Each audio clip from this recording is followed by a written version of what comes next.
Este vídeo é feito por fã. Caso tenha condições e deseje apoiar o autor e a editora, para que continuem com a publicação da obra, considere comprar a light novel pelos meios oficiais. Capítulo 52, O Império Baharut. Parte 1. O dia estava claro e ensolarado. Albedo partiria em breve para o reino e Ainz foi vê-la no pátio de sua residência. Havia 5 carruagens de luxo estacionadas lá. Uma delas era para Albedo e outra para sua bagagem. Uma das carruagens restantes continha presentes para o rei, para impressioná-los com a diferença entre o poder do reino feiticeiro e do reino Reistize. Ao redor dessas carruagens havia 20 Death Cavaliers que Ainz havia criado. Seria trivial usar magia de teleporte para o reino, mas eles preferiram não fazer uso desse método. Albedo e seu grupo eram responsáveis por demonstrar o poder do reino feiticeiro. Parte disso estava em usar monstros no lugar de cavalos para puxar as carruagens, praticamente uma ameaça implícita, por assim dizer. Então, Ainz-sama, cuide-se enquanto eu estiver fora. Claro, tome cuidado também. Ainda não encontramos quem fizera a lavagem cerebral na Chautier. Assim, não podemos descartar a possibilidade de que eles possam tentar controlá-la e, em seguida, usá-la como parte de uma grande aposta para infligir dano massivo em Nazarick. Claro! Eu terei cuidado e nunca deixarei isto ficar longe de mim. Albedo estava abraçando um item Old Class entre seus seios. Acredito que possuir isso deve eliminar o risco de sofrer lavagem cerebral por um item Old Class. Mas a oposição pode não se limitar apenas a tal item. Além disso, embora seja um item Old Class mais poderoso contra objetos físicos, não se esqueça de que não é muito útil contra alvos individuais. Isso é verdade? Minha arma principal é a versão transformada disso. É mais fraco que um item Divine Class especializado. Mesmo assim, ainda é muito forte, pois nunca será destruído ou danificado. Tudo o que eu quero dizer é, não se descuide apenas por ser muito forte. Não que eu pense que irá cometer um erro desses. Agora que me dei conta. Albedo nunca passeou fora de Nazarick até hoje. Ela sempre ficara em Nazarick quando saiu, fora para ser sua retaguarda. Por causa disso, Ainz se sentiu preocupado, como se estivesse deixando uma criança sair de casa sozinha pela primeira vez. Permaneça alerta e não seja descuidada. Se sentir que há perigo, retire-se imediatamente. Já tem algum item de teletransporte? Alguns deles precisam de tempo para entrar em vigor, já testou se funciona. Alguns inimigos também podem impedir o teletransporte antes de atacar, pensou em uma maneira de lidar com eles. Também pode haver inimigos que a distraiam com isca antes de lhe emboscar. Não se deixe enganar pela força dos seus inimigos, entendeu? Embora eu tenha ouvido que você passou por um treinamento de combate para melhorar sua flexibilidade, estudar um pouco mais não fará mal. Além do mais, teria sido bom se eu tivesse ensinado a Chautier assim. Pensou Ainz. Ainz pensava sobre as táticas que usaria para o Peking. Ao mesmo tempo, ele inundava Albedo com um fluxo de palavras à velocidade de uma metralhadora. Quanto tempo ele gastou em pensar em todos os tipos de ataques? Ainz só voltou ao normal depois que percebeu que Albedo estava olhando para ele com uma expressão de prazer no rosto. Isso foi terrivelmente embaraçoso.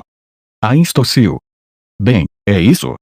Eu acredito que de dentre todas as pessoas, Albedo, você não vai ignorar os preparativos e contramedidas.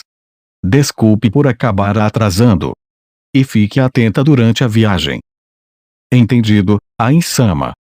Embora possa não ser apropriado perguntar logo antes de ir, sobre o Demiurge não importa. Tem certeza? Se tivesse recebido alguma comunicação de Demiurge, ele não teria uma pilha enorme de perguntas para fazer. Por exemplo, Albedo não se opusera à formação da Guilda dos Aventureiros, mas talvez fosse melhor perguntar pessoalmente quando ele voltasse. Albedo pareceu surpresa, mas depois que ela percebeu que Ainz não tinha a intenção de responder, ela retomou sua expressão gentil habitual. Então, Ainz-sama. Como supervisora guardiã, mostrarei resultados que não envergonharão meu ofício. Suas ações nunca insultaram sua posição. Claro, logo em seguida, ele se lembrou de Albedo jogando no chão e tentando cavalgar como uma vaqueira, mas esse não era o tipo de assunto apropriado para uma despedida. Há mais uma coisa que tenho a dizer. Você é imune a doenças, mas neste mundo pode ter doenças que podem contornar até mesmo essa imunidade, então tenha cuidado. Ouvi dizer que é excepcionalmente fácil ficar doente na virada de estações. A transição entre as 4 estações não era muito clara no mundo de Suzuki Satoru. Um pensamento lhe ocorreu: só que o Blue Planet Sun faria se estivesse aqui. Ele provavelmente teria esses mesmos olhos brilhantes da Albedo. Mas com aquela forma, seria bem inusitado se ele conseguisse fazer uma expressão assim.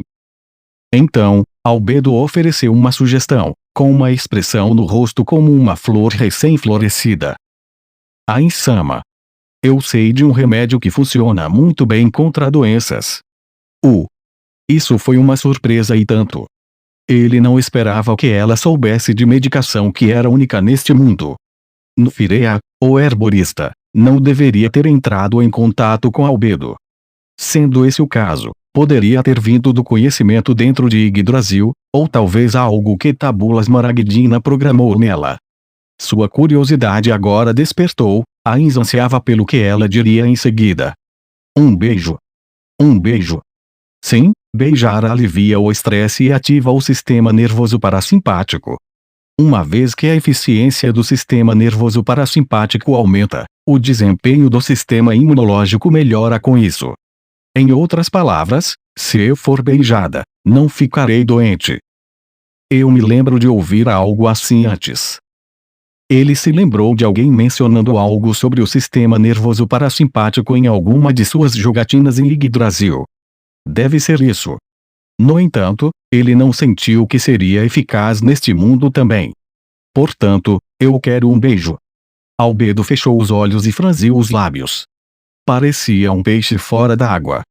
Essa descrição poderia soar como se estivesse difamando uma grande beleza, mas a verdade era que sua beleza não havia diminuído. Afinal, uma mulher bonita permanecia bonita, independentemente da expressão que tivesse no rosto. Esse pensamento prematuro passou pela mente de Ains. Ains considerou fugir neste momento. Ele queria dizer, claro que não, mas era óbvio que ela estava esperando por um beijo. Além disso, foi o desejo de alguém que estava prestes a executar uma missão de trabalho, então até certo ponto, ele queria ajudar a cumpri-lo. Ignorar isso faria seu coração doer por fazer pouco caso dos desejos da filha de Tabula Smaragdina. Ain segurou na mão de Albedo, depois tocou seu queixo suavemente e deu um beijo em sua bochecha. Dito isso, Ain não tinha pele, consequentemente, não possuía lábios, então o beijo que Ain deu foi pouco mais do que pressionar os dentes da frente contra ela. Além disso, como ele não tinha saliva, tudo que ela deveria ter sido capaz de sentir seria apenas algo seco e duro encostando. Embora isso fosse terrivelmente embaraçoso, ele teve que se impor a ela. Ainda bem que escovei os dentes, apesar de não ter comido nada. Depois que a mão deixou o seu queixo, ele encontrou Albedo encarando com olhos arregalados. Oh, o que foi? Além disso, teria sido demais beijá-la nos lábios, então a bochecha deve servir. Algum problema? Eu jamais imaginei que me escolheria. Antes que Ains pudesse perguntar sobre o que ela estava insinuando, lágrimas brotaram no canto dos olhos de Albedo. Fá! Albedo chorou. Essas não eram lágrimas de crocodilo. Ela estava chorando de verdade. Depois que o tão esperado choque de sua supressão emocional tomou conta dele, Ains apressou-se a fazer alguma coisa. Dito isso, ele não tinha ideia de como proceder. No passado, quando fizera Albedo chorar na tesouraria, ele pensara em algo reconfortante para dizer. Contudo, nada veio à mente agora que a fez chorar depois de beijá-la. O que aquele imperador Garanhão faria agora? Embora tenha pensado sobre esse assunto, parece que nenhuma das cenas que Ains testemunhou jamais cobriu uma situação como essa. Albedo, por favor, não chore. Ele queria desesperadamente olhar para a empregada do dia atrás de si, pedindo ajuda, mas já havia se envergonhado bastante. E não poderia se desonrar ainda mais. Albedo, não chore. Ains puxou Albedo em seu abraço e gentilmente acariciou suas costas. Eles ficaram assim por um tempo, e então Albedo fungou. Parece que as lágrimas pararam. Ains soltou as mãos de Albedo quando percebeu que ela estava mais aliviada. Está melhor agora, Albedo? Sim, Ains-sama. Sinto muito por deixar o senhor testemunhar algo tão vexatório da minha parte. Embora manchada de lágrimas, ainda mantinha um sorriso muito bonito. Havia apenas uma razão para ela estar chorando. Seu estômago inexistente começou a doer depois que percebeu quão cruel ele tinha sido.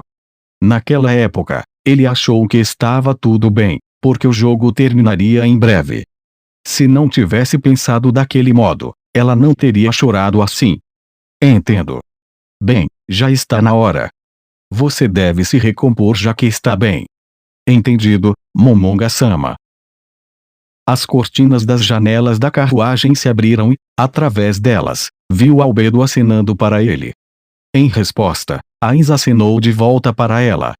Essa era uma cena de despedida tipicamente vista em filmes onde havia despedida em um trem. A carruagem avançou lentamente e as sentinelas começaram a se mover também.